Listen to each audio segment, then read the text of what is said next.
দেখো, weak ruler after Aurangzeb and internal challenge. ভিতরের সমস্যা হিসেবে ঔরঙ্গজেবের পরে পরপর উইক রুলাররা এসছে। ঔরঙ্গজেবের পরেও একটা কোনো শক্তিশালী শাসক মুঘল সাম্রাজ্যে আধিপত্য বিস্তার করেনি। ওকে, বলে ঔরঙ্গজেবের পরের যে শাসক বা রুলারগুলো রয়েছে তাদের একটা বিবরণ দেওয়া রয়েছে। আমি এইটা পড়ছি না, জাস্ট ঔরঙ্গজেবের পরে কে কে এসছে, তার কি কি ছোটোখাটো কাজ, সেগুলো সম্বন্ধেই বর্ণনা দেওয়া রয়েছে। তোমরা এটা পড়ে নেবে। আমি শুধু তোমাদেরকে একটা নিমোনিক শিখিয়ে দিচ্ছি যে ঔরঙ্গজেবের পরে রুলাররা কেমন ক্রোনোলজিক্যালি এসছে, অর্থাৎ কার পরে কে এসছে। যেমন আমরা বাবার হইল আবার জ্বর সারিল ঔষধে খুব কমনলি শিখে থাকি, হ্যাঁ, যে বাবর, হুমায়ুন, আকবরের এই সিরিজটা, ঠিক তেমনি তার পরের একটা সিরিজ আছে ঔরঙ্গজেবের পরে। হ্যাঁ, আমি সেই সিরিজটা শিখিয়ে দিচ্ছি, সেই সিরিজটা মুখস্থ করে নাও। সেই সিরিজটা মুখস্থ করলে কার পরে কে এসছে, কার পরে কে এসছে, একেবারে শেষ মুঘল সম্রাট অবধি সেইটা তোমাদের মুখস্থ হয়ে যাবে। আমি মুখে মুখে বলে দিচ্ছি, দুশ্চিন্তা করার দরকার নেই, কিছু লেখার দরকার নেই। তবে হ্যাঁ, কোনো রাজা এরকমও, কোনো রুলার মুঘল সাম্রাজ্যে এরকমও এসছে যে 10 দিনের জন্য, 11 দিনের জন্য, 17 দিনের জন্য রাজত্ব বসেছে। আমি তাদেরকে ধরিনি, তাদেরকে আমি লিস্ট থেকে বাদ দিয়েছি, ঠিক আছে। মোটামুটি প্রমিনেন্ট কিছু কাজ করেছে, কিছু উল্লেখযোগ্য ঘটনা ঘটেছে তার সময়, বা বেশ কিছু বছর সে রাজত্ব করেছে, এরকম রাজাদের নিয়েই লিস্টটা আমার বানানো। ওকে, চলো আমি তোমাদেরকে বলি। দেখো, আমার সাথে মুখস্থ করো না তোমরা। দেখো, বাইরে যদুর ফুর্তি মহা আহা, বাইরে যদুর ফুর্তি মহা আহা, আলম সালম দুয়াক দুবার আহা। আই রিপিট, বাইরে যদুর ফুর্তি মহা আহা, আলম সালম দুয়াক দুবার আহা। একটা একটা করে বলি। বাইরে মানে বাহাদুর শাহ, ওকে, বাইরে বা বাহাদুর শাহ। যদুর জাহানদার শাহ, ফুর্তি ফারুক শিয়ার। বাইরে যদুর ফুর্তি মোহাম্মদ শাহ, আহমদ শাহ হলো। সুতরাং বাইরে যদুর, বাহাদুর শাহ, জাহানদার শাহ, ফুর্তি ফারুক শিয়ার, মোহাম্মদ শাহ, আহমদ শাহ হয়ে গেল। আলম সালম দুয়াক দুবার আহা, আলমগীর 2, সালম শাহ আলম 2, দুয়াক আকবর 2, দুবার বাহাদুর শাহ 2, বা যাকে বলা হয় বাহাদুর শাহ জাফর, যে কিনা শেষ সম্রাট বা শেষ রুলার ছিল মুঘলদের। সিকোয়েন্স মনে থাকবে। আমার কবিতাটা বা নিমোনিক্সটা তোমরা ভালো করে মুখস্থ করে নাও। পরীক্ষাতে যদি আসে, এখানেও একটা কোশ্চেন আছে, তোমরা সহজেই মিলিয়ে নিতে পারবে কার পরে কে এসছে। ক্লিয়ার? আমি এটা পড়াচ্ছি না, খুব ছোট্ট ঘটনা আছে, কার সময় কি হয়েছে তোমরা সেটা পড়ে নেবে। আমি এবার পড়াবো causes of decline of Mughal empire, অর্থাৎ মুঘল যে এত বড় একটা মুঘল সাম্রাজ্য ছিল, সেই ওদিক থেকে খোরাসান, কাবুল থেকে শুরু করে এইদিকে দক্ষিণ ভারত, ওইদিকে আসাম অবধি, সেই বৃহৎ মুঘল সাম্রাজ্যের পতনের কি কি কারণ।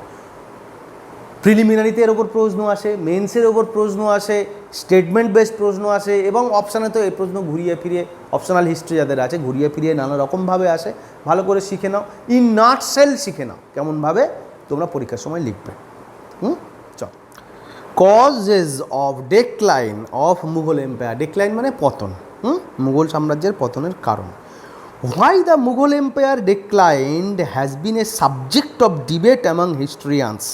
Scholarly opinions can be divided among two broad lines: those who view the matter as generally empire related and those who regard the developments as region related. অর্থাৎ মুঘল সাম্রাজ্যের পতনের কারণ হিসেবে পণ্ডিতদের মধ্যে তর্ক চলে, চর্চা চলে। কোনো পণ্ডিত এটাকে এম্পায়ার রিলেটেড বা সাম্রাজ্যের বৈশিষ্ট্যজনিত কারণটাকেই তুলে ধরে আসল কারণ হিসেবে, আর কেউ এটাকে রিজিয়ন রিলেটেড, অর্থাৎ সাম্রাজ্যের মেন যে শাসন ব্যবস্থা তার বাইরে, হ্যাঁ, যে আঞ্চলিক কিছু ওর বৈশিষ্ট্য আছে, সেটাই মুঘল সাম্রাজ্যের পতনের কারণ হিসেবে উল্লেখ করে। বাট আমাদের ক্ষেত্রে গরিব বাচ্চা মানে যে একজন অ্যাসপিরেন্ট, তার ক্ষেত্রে দুটো কারণই পড়তে হবে। আমার তো মনে হয় অন্তত হিস্টোরিয়ান হওয়া অনেক বেশি ইজি একটা অ্যাসপিরেন্ট হওয়ার তুলনায়, কেননা তুমি তো একটা পয়েন্ট নিয়ে অনেক রকম ভালো করে পড়ে নিলে, সেই পয়েন্টের ওপরেই তুমি চর্চা করলে অ্যাজ হিস্টোরিয়ানস।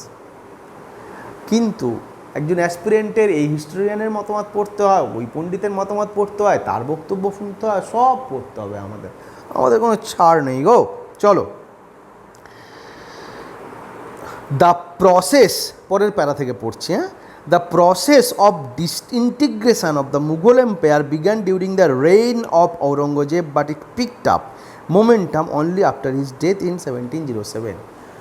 মুঘল সাম্রাজ্যের পতনের সূচনা ঔরঙ্গজেবের সমসাময়িক কাল থেকেই দেখা দিয়েছিল বা অনুভূত হচ্ছিল, এবং সেই জিনিসটার ত্বরান্বিত হয়, সেই জিনিসটা অনেক তাড়াতাড়ি বৃহৎ আকারে প্রদর্শিত হয় তার মৃত্যুর পর থেকে, 1707 সালের পর থেকে। Clear? At his death conditions were not such that the process of decline could not be checked. Although Mughal authority was challenged by several chiefs and rulers, none could assert independence in the face of imperial might. দেখ, বলছে যে ব্যাপারটা এরকমও ছিল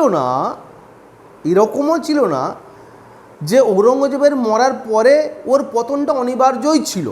এরকম ছিল না যে শাসনের হালটা ধরা যেত না, এরকম ছিল না যে পতনটা রোখা যেত না, এরকম ছিল না, রোখা যেতে পারত।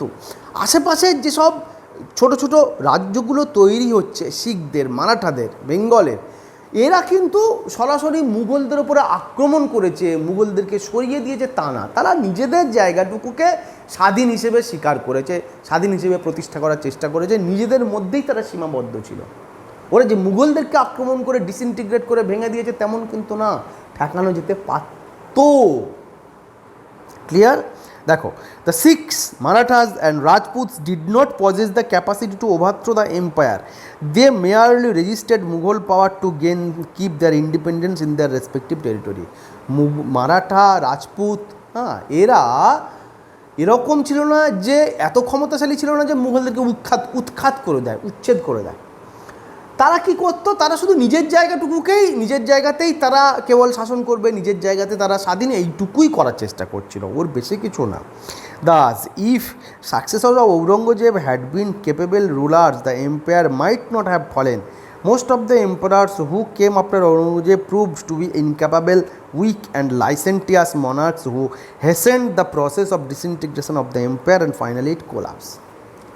অর্থাৎ ঔরঙ্গজেবের পরে যদি একটা কোনো শক্তিশালী, শক্ত সামর্থ্য রাজা বা বংশধর আসতো, তাহলেই মুঘল সাম্রাজ্য কিন্তু টিকে যেতে পারত, কিন্তু একটাও পায়নি মুঘল সাম্রাজ্য, একটাও আর পরবর্তীকালে শক্তিশালী শাসক পায়নি। ঔরঙ্গজেবের পরে যারা এসছে তারা কি ছিল? চরিত্রগতভাবে নীচ, দুর্বল, ভীতু এবং ব্যভিচারী ছিল, এবং তাদের শাসন ব্যবস্থা, প্রশাসন ব্যবস্থা এবং ব্যক্তিগত জীবন এই মুঘল সাম্রাজ্যটাকে ভেঙে ফেলার পিছনে খুব বড় কারণ নিয়েছিল। তাড়াতাড়ি মুঘল সাম্রাজ্যটা ভেঙে গেছিল। Clear? The major factors which contributed to the downfall of the Mughal empire are as discussed. কী কী কারণ মুঘল সাম্রাজ্য ভেঙে যাওয়ার? আরও কিছু কারণ রয়েছে, দেখো আলোচনা করা হয়েছে। Shifting allegiance of zamindar. Shifting allegiance, allegiance মানে বশ্যতা, মিত্রতা।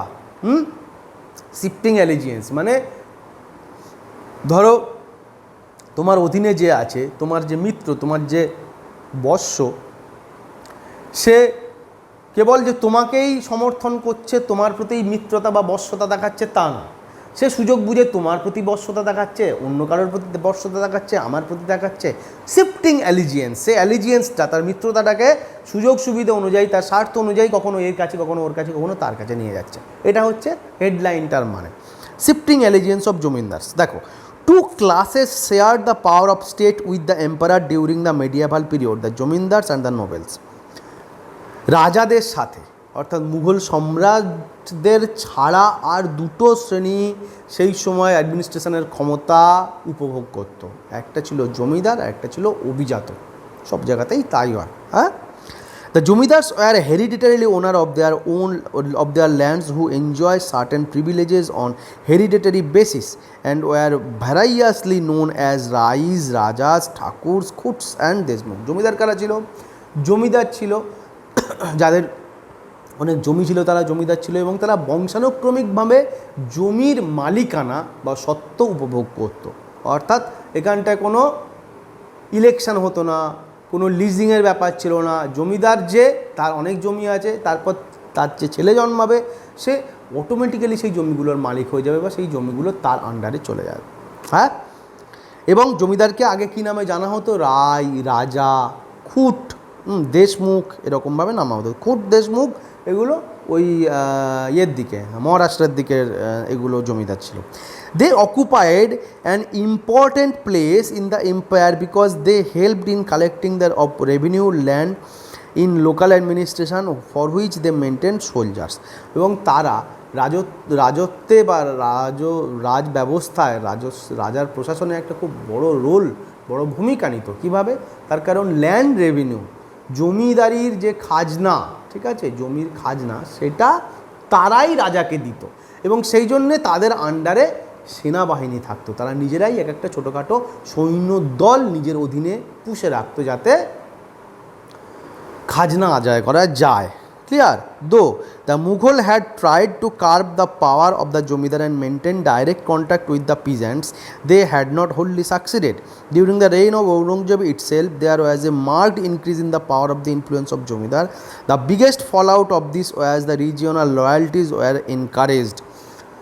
অর্থাৎ বুঝতে পারছো, মানে জমিদার মাঝখানটায়, এদিকে রাজা, বড় মহান রাজা বা মুঘল সম্রাট, আর নিচে চাষি, প্রজা, যারা অ্যাকচুয়ালি জমিতে কাজ করে, ক্ষেতের কাজ করে, ফসল উৎপন্ন করে, ফসল তৈরি করে এবং সেটা বিক্রি করে টাকা ইনকাম করে। মাঝখানে জমিদার, অ্যাকচুয়ালি জমিতে যারা চাষ করছে তাদের জমি নয়, তারা শুধু জমিদারের হয়ে কাজ করছে। জমি সমস্ত অধিকার কাজ জমিদারের। জমিদার সেই সমস্ত প্রজাদের কাছ থেকে, কৃষকদের, চাষাদের কাছ থেকে উৎপীড়ন করে রাজস্ব আদায় করে দিচ্ছে কাকে? সম্রাটকে। এই রাজস্ব আদায় করা, উৎপীড়ন করার জন্য জমিদার নিজে একটা সৈন্যদল পুষে রেখেছে। বুঝতে পারছো? অর্থাৎ সম্রাট এবং মাঝখানের যে প্রজা, কৃষক, এর মধ্যে সরাসরি সম্পর্ক নেই। মাঝখানে একটা জমিদারের লেভেল রয়েছে, একটা লেয়ার রয়েছে, যে লেয়ারটা ভয়ঙ্কর সাংঘাতিক, ভয়ঙ্কর শক্তিশালী, যারা এখান থেকে ওখানে কমিউনিকেট হতে দেয় না। মুঘল সম্রাটরা চেষ্টা করেছিল যে সরাসরি যাতে প্রজাদের সাথে, কৃষকদের সাথে সম্পর্ক তৈরি করা যায়, কিন্তু সেটা সম্ভব হয়নি। এমনকি ঔরঙ্গজেবের সময় জমিদারি ব্যবস্থাটা আরও শক্তিশালী হয়ে গেছে, বুঝলে? এবং যার ফলে কি হলো? The biggest fall out of this was the regional loyalties were encouraged. Many local zamindars help the nobility and the other powerful class within the empire to take advantage of the weakness of the empire and carved out independent kingdom for themselves. এর পরিণতিটা কী হলো? এর পরিণতিটা হলো এই যে যখন গদিতে, সম্রাটের সিংহাসনে কোনো শক্তিশালী রাজা বসে আছে, সে তো পুরো ব্যাপারটা কন্ট্রোল করতে পারে, ম্যানেজ করতে পারে, জমিদারকেও সে কন্ট্রোলে টাইট রেখে খাজনাটা আদায় করতে পারে। কিন্তু যখন ওখানটায় ওপরে দুর্বল শাসক হয়, তখন নিচের এই যে জমিদাররা, যাদের আন্ডারে সেনাবাহিনী রয়েছে, তারা অভিজাতদের সাথে ষড়যন্ত্র করে, মিল করে, ঠিক আছে, বলে চলো আমরা একটা আলাদা একটা তৈরি, নিজেদের জায়গা নিজেরা শাসন করি। রাজার সাথে আমাদের কি সম্পর্ক? রাজাকে আমরা কেন আমাদের রাজস্ব দেবো? আমাদের সৈন্য রয়েছে, আমাদের জমি রয়েছে, আমরা কেন আমাদের জায়গাটা স্বাধীনভাবে শাসন করতে পারবো না? যার ফলে কি হয়, এই জমিদাররা এমন একটা অবস্থা তৈরি করে যে পুরো রাজার রাজত্বের মধ্যে ছোট ছোট ছোট ছোট ছোট নানা রকম ইউনিট তৈরি হয়ে যায় এবং স্বাভাবিকভাবে মেন যে রাজার আসন, সিংহাসন, সেটা দুর্বল হয়ে যায়, তার ক্ষমতা কমে যায়। চলো, জাগিরদারি ক্রাইসিস, সেকেন্ড জিনিস, jagirdari crisis. Comprised people who were either assigned larger jagirs and mansabs or appointment subas or Mughal suba and given the responsibility of maintaining these. To this class belonged many Rajput rulers, subadars and mansabdars. জাগিরদারি মানে basically, জাগিরদারি মানে কি হয় না, মানে জমিদার যেমন একটা জমির ওপরে তৈরি হওয়া একটা কি বলা যায়, একটা আইডেন্টিটি, তেমনি জাগির হচ্ছে একটা post.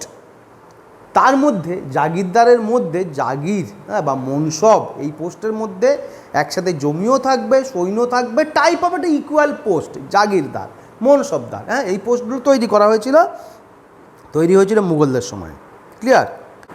Two this class belong many Rajput. আর এই ক্লাসে মেনলি রাজপুতরা বা মুঘলদের কোনো আর কি বড় বড় প্রতিষ্ঠিত লোক বা উচ্চ অভিজাত সম্প্রদায়ের মানুষদেরই এই পোস্টগুলো দেয়া হতো, ঠিক আছে।